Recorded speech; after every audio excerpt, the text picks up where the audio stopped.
बिस्मिल्लाहिर्रहमानिर्रहीम। अस्सलाम वालेकुम नादरीन, आप यूट्यूब चैनल देख रहे हैं, मैं इमरान खान हूँ। नादरीन, आज आज़ाद कश्मीर के शहरियों के हवाले से, आज़ाद कश्मीर के हवाले से आज एक बड़ा अहम दिन होने जा रहा है, क्योंकि आज फैसला हो जाएगा।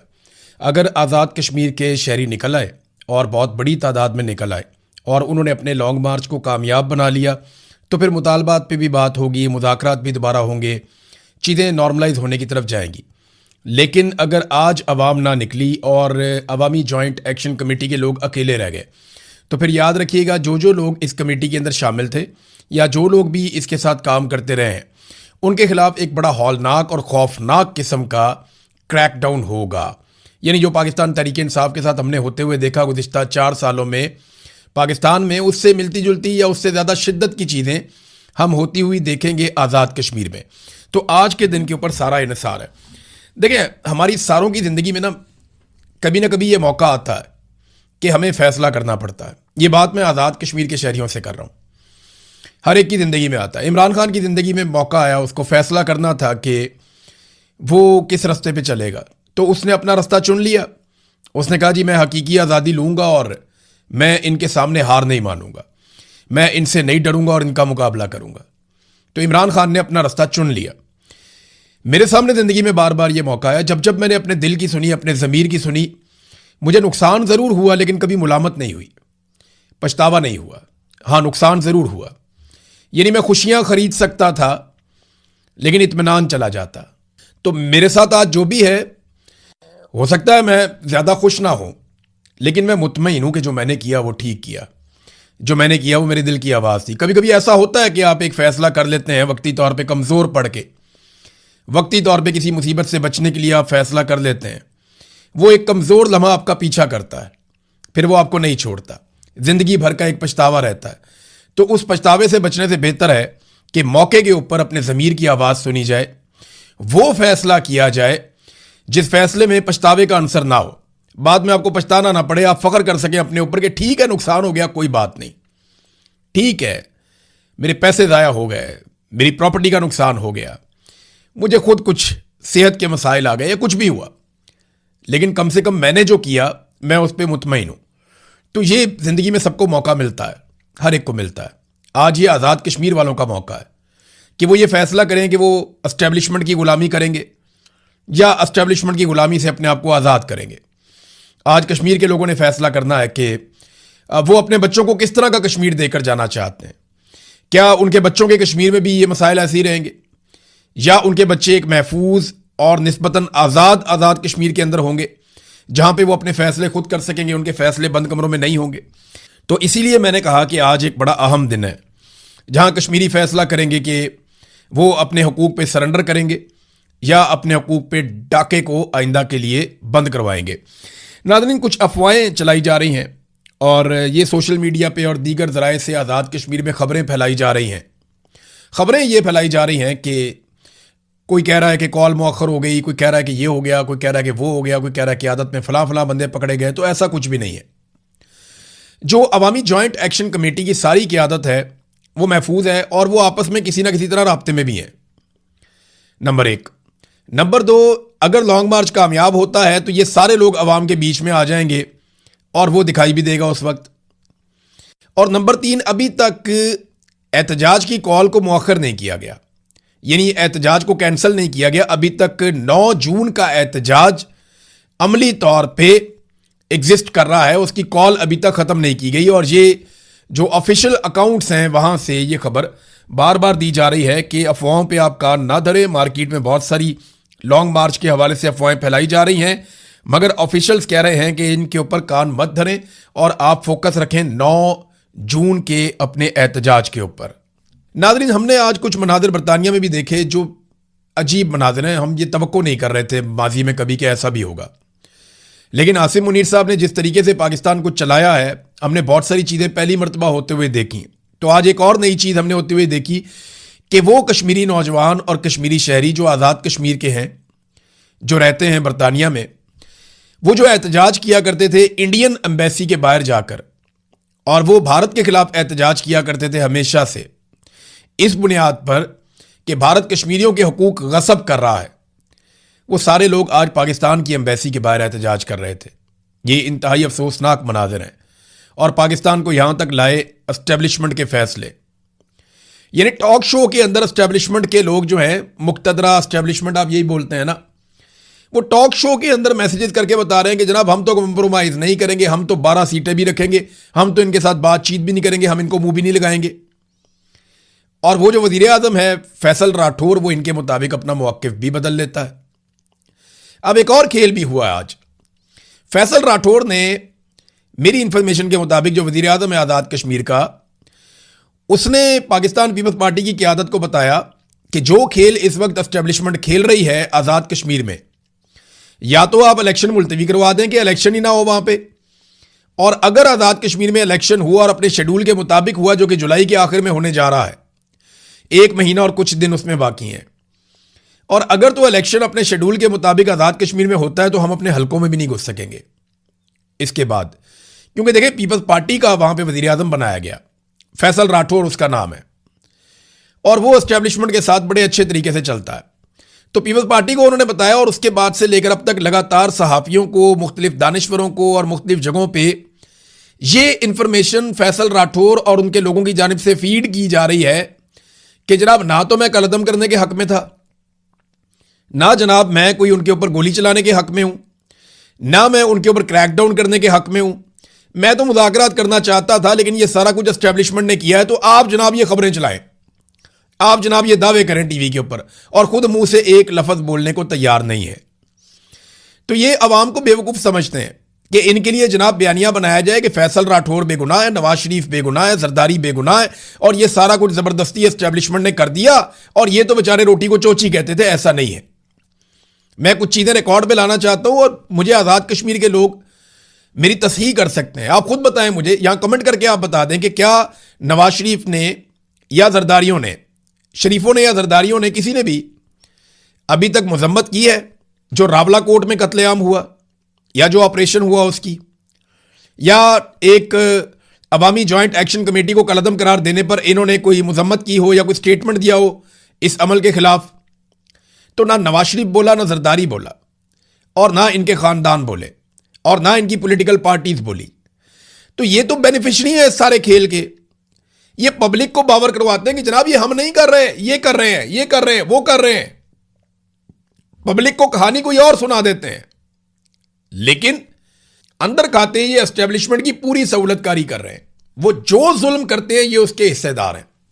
मुझे बताएं ना, वहां पे अब कोई जर्नैल बैठ के तो आईनी तरमीम नहीं कर रहे थे ना। आईनी तरमीम तो उन्होंने जरदारी और नवाज शरीफ के जरिए करवाई है। फजल रहमान उसके अंदर हिस्सेदार बने। ये जो कुछ इन्होंने पाकिस्तान के साथ इलेक्शन चोरी किया है, अगर जरदारी और नवाज शरीफ ना करते तो ये जर्नैल तो अकेले इलेक्शन चोरी करके खुद आके एमएनए, एमपीए, सेनेटर बन के तो नहीं बैठ सकते थे। तो ये सारे हर चीज के अंदर बराबर के मुजरिम हैं। लिहाजा जहां पे एक्सपोज किया जाता है मिलिट्री एस्टेब्लिशमेंट को उनके गुनाहों की पादाश में, वहां उनके सहूलतकारों का नाम लेना भी अशद जरूरत है कि ये लोग भी रिस्पॉन्सिबल हैं और ये उसके बेनिफिशरी हैं। ये जूते पॉलिश कर करके और आपस में एक लाइजॉन बना के 2 नंबरी करके इन्होंने मुल्क को लूटने का एक तरीका ढूंढा हुआ है और मिलजुल कर कार्रवाई डाल रहे हैं। जो कुछ रावला कोर्ट में हुआ, किसी ने कोई मजम्मत नहीं की, किसी ने कोई बात नहीं की, ये बराबर के शरीक हैं। नाजरीन, एक और बड़ी इंपॉर्टेंट चीज है, वो ये है कि एतवार की रात को रावला कोर्ट में हुआ क्या। देखिए, आज मंगल का दिन है, कल पीर का दिन था। मैं सारा दिन कोशिश करता रहा कि सारी मालूमात मैं इकट्ठी करूं। मैंने दर्जन भर लोगों से बात की, अलग अलग लोगों से इंफॉर्मेशन ली कि एक्चुअली रावला कोर्ट में क्या हुआ।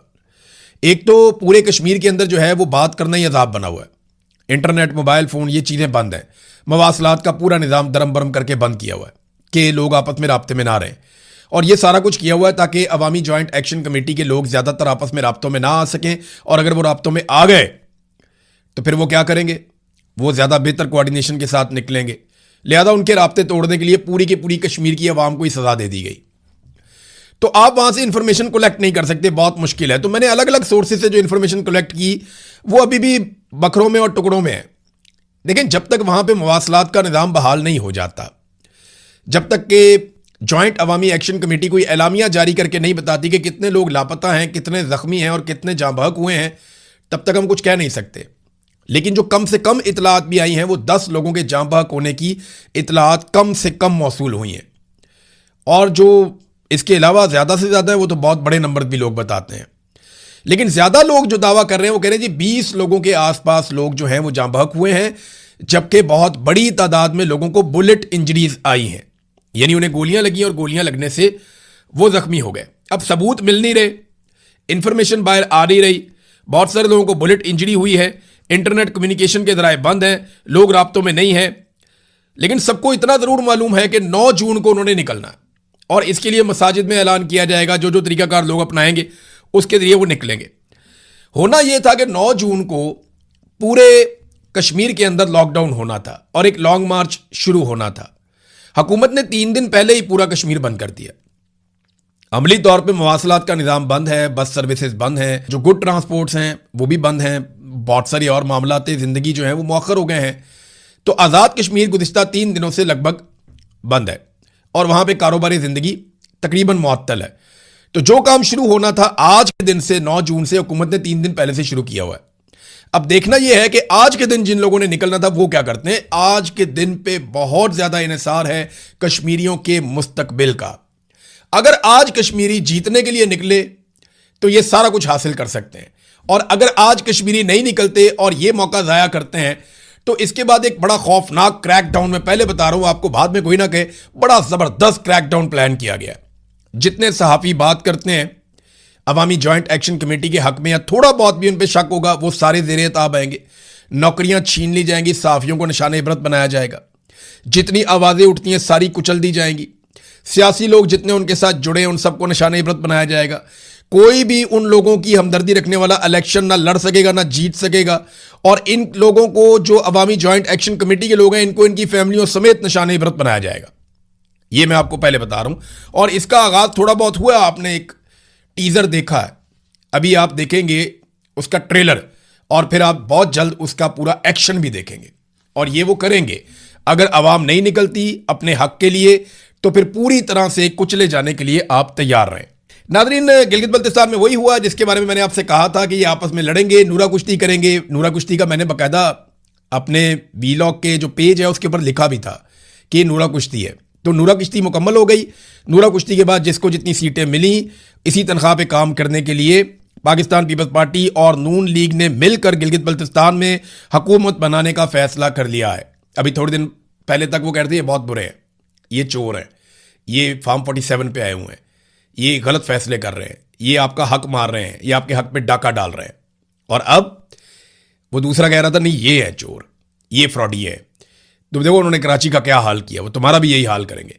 और अब वो दोनों बैठ गए हैं मिलके, और मिलकर अब वो गिलगित बल्तिस्तान के वसाइल को लूटेंगे। और आप ये होता हुआ देखेंगे, हमेशा से यही होता चला जा रहा है। जो इनको मिलिट्री एस्टेब्लिशमेंट कहेगी ना, ये करते चले जाएंगे। तो मिलकर अब इन्होंने हुकूमत बनाने का फैसला किया है। पाकिस्तान तहरीक इंसाफ जीती है या नहीं जीती? तहरीक इंसाफ ने सारे लूटे तबाह कर दिए हैं। यानी उनका इलेक्शन लड़ने में जो सबसे बड़ी कामयाबी आप कह सकते हैं वो ये है कि जितने लोग गिलगित बल्तिस्तान में लोटे बने थे वो सारे रिजेक्ट हो गए।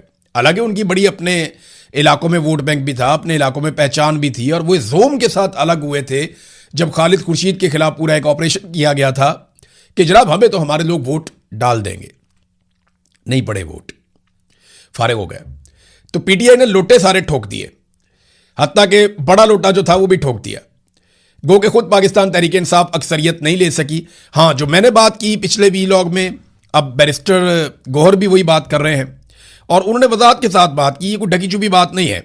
बैरिस्टर गौहर ने साफ कह दिया कि जनाब हमारे साथ प्री पोल रिगिंग हुई है। लेकिन जो धांधली पाकिस्तान तहरीक इंसाफ के साथ गिलगित बल्तिस्तान में हुई उसका 80% इलेक्शन वाले दिन से पहले हो चुका था। जो जो उन्होंने करना था उन्होंने पहले कर दिया था। पहले उन्होंने तैयारी बड़ी कमाल की, बार बार आपको बता रहा था कि वो ये भी कर रहे हैं, वो ये भी कर रहे हैं, वो ये भी कर रहे हैं, वो ये भी कर रहे हैं, और इलेक्शन वाले दिन उन्होंने ये करना है और इलेक्शन वाले दिन उन्होंने वो कर दिया। 2-3 सीटें जो हैं वो ऐसी हैं जहां पाकिस्तान तहरीक इंसाफ के हमायत याफ्ता उम्मीदवारों को जीतना चाहिए था, वो उन्होंने जबरदस्ती ले ली। लेकिन ज्यादातर सीटें उन्होंने इलेक्शन होने से पहले ही छीन ली थी, दीवार के साथ लगा के, लेवल प्लेइंग फील्ड ना देकर, इंतखाबी निशान ना देकर। दूसरा जो इंतखाबी निशान एक इत्तेहाद की सूरत में मिला वो भी उनसे छीन लिया। उनके वोटर लिस्टों के अंदर जो तब्दीली कर दी गई, पोलिंग स्टेशन को उठा के कहीं से कहीं पहुंचा दिया गया, अपनी मर्जी का अमला लगा दिया गया और हर हरबा इस्तेमाल किया गया। यहां तक कहा गया कि अगर आपने पीपल्स पार्टी और नून लीग को वोट ना दिया और पीटीआई को वोट दिया तो याद रखिएगा, जैसे हमने खैबर पख्तूनख्वा की गंदम बंद की है, हम गिलगित बल्तिस्तान की गंदम भी बंद कर देंगे। रोटी तक का डरावा दिया गया लोगों को। तो प्री पोल रिगिंग की एक लंबी दास्तान है जो वहां पे की गई है। मैंने आपसे कहा था कि नवाज शरीफ साहब को सख्त अल्फाज का सामना करना पड़ा, एक सख्त पैगाम उन्हें पहुंचाया गया। मेरी खबर की तस्दीक मालिक साहब ने भी कर दी है। मोहम्मद मालिक साहब का भी एक क्लिप आ गया, वो भी ये कह रहे हैं कि नवाज शरीफ साहब को ये बता दिया गया, जनाब आपका डंग निकल गया है और आप अब क्राउड पुलर नहीं रहे तो आप कुछ नहीं कर सकते, लिहाजा वापस जाएं। तो मैंने आपको पहले बताया था कि मियां नवाज शरीफ साहब को वहां पे जिस किस्म की उन्होंने तकरीर की, उसके बाद उन पर एतराज हुआ, उन्हें सख्त पैगाम पहुंचाया गया, उन्हें वहां से निकाल दिया गया। देखिए, बंदे इकट्ठे कर लेना कोई मसला नहीं है। ये तो आईपीपी जो है वो पाकिस्तान की गैर मकबूल तरीन जमात है, वो भी बंदे इकट्ठे कर लेती है। पैसा फेंक तमाशा देख, यानी बड़ा आसान है, आपके पास पैसा होना चाहिए, आप पैसा फेंकते जाएं, मजदूरों को, गरीबों को, कमजोरों को, मेहनत कशों को फैक्ट्रियों से उठा के बंदों को बसों में भर के आप लाते जाइए और आप 50,000 बंदा सामने इकट्ठा कर लें तो आपका बहुत बड़ा जुलूस बन जाएगा। बंदे तो फजलुर रहमान साहब भी मदारिस में इकट्ठे कर लेते हैं। वो एक नारा लगाते हैं मजहबी नौइयत का और मदारिस को कह देते हैं अपने स्टूडेंट्स को लेकर आ जाओ, बसें चली जाती हैं, वो स्टूडेंट सारे पहुंच जाते हैं और सामने 10-12,000 15,000 का मजमा होता है और वो इतने ऑर्गेनाइज बैठते हैं कि लगता है जैसे 50,000 है। तो फजलुर रहमान साहब भी बंदे इकट्ठे कर लेते हैं, बंदे तो आईपीपी भी इकट्ठे कर लेती है, बाकी लोग भी कर लेते हैं। बंदे इकट्ठे कर लेना अलग बात है, उस क्राउड को कंट्रोल करना, उसको चार्ज करना और उसको अपने साथ लेकर चलना, ये लीडर कर सकता है। और नवाज शरीफ साहब की अब ये कैपेसिटी खत्म हो गई है। जब तक नवाज शरीफ साहब कोई बड़ी कुर्बानी नहीं देंगे तब तक उनको ये सहूलत अब मुयस्सर नहीं है। नादरीन, एक और इंटरेस्टिंग खबर जो इंटरनेशनल फ्रंट से है वो मैं पढ़ रहा था, डोनाल्ड ट्रंप का स्टेटमेंट। डोनाल्ड ट्रंप ने इसराइल को यहां तक कह दिया कि अगर नेतन्याहू बाज नहीं आता और ईरान के ऊपर अटैक करता रहता है तो फिर ईरान के हमले की सूरत में उसको तनहा लड़ना पड़ेगा। ये डोनाल्ड ट्रंप के स्टेटमेंट का मतलब ये है। देखें, अगर 2 दिन के लिए भी या 3 दिन के लिए भी अकेला छोड़ता है ना अमेरिका इसराइल को और ईरान को पूरा मौका मिलता है उसके साथ लड़ने में, तो ये 2-4 दिन की खुराक है ईरान की इसराइल, जो ईरान इसराइल के साथ कर देगा। तो इसराइल को ये बात समझ आ गई है और अमेरिका के बारे में मुझे एक बात समझ आ गई है और आलमी सतह पे सबको अब समझ जाना चाहिए कि अमेरिका अब मज़ीद लड़ाई शायद अफोर्ड कर नहीं सकता। डोनाल्ड ट्रंप ने बहुत हजीमत उठाई है, बहुत शर्मिंदगी उठाई है इस लड़ाई में, अब वो मज़ीद लड़ाई नहीं लड़ना चाहते। पाकिस्तान समेत ये जो पूरा रीजन है ना, यहाँ ताकत का तवाज़ुन हमेशा के लिए बदल गया है। ये रीजन अब किसी और तरह कंट्रोल होगा, इसके डायनामिक्स तब्दील हो चुके हैं। अरब ममालिक की सोच भी आने वाले दिनों में बदलेगी। यहाँ रशिया का, चाइना का, अरब ममालिक का, ईरान का, ये एक नया किस्म का आप देखेंगे। तुर्की का बड़ा रोल होगा, मिस्र का, पाकिस्तान का रोल भी इन ममालिक के साथ मिलकर होगा। डोनाल्ड ट्रंप के साथ या अमेरिका के साथ वो मामलात वैसे नहीं होंगे जैसे माजी में हुआ करते थे। ये पूरा का पूरा एक गेम चेंजर था। ये जो एक दौरानिया गुजरा है जंग का, इसने बहुत सारी चीज़ों को बदल दिया इस रीजन में। अब तक के लिए इतनी, अपना ख्याल रखिएगा, अपने चैनल का भी। अल्लाह हाफिज़।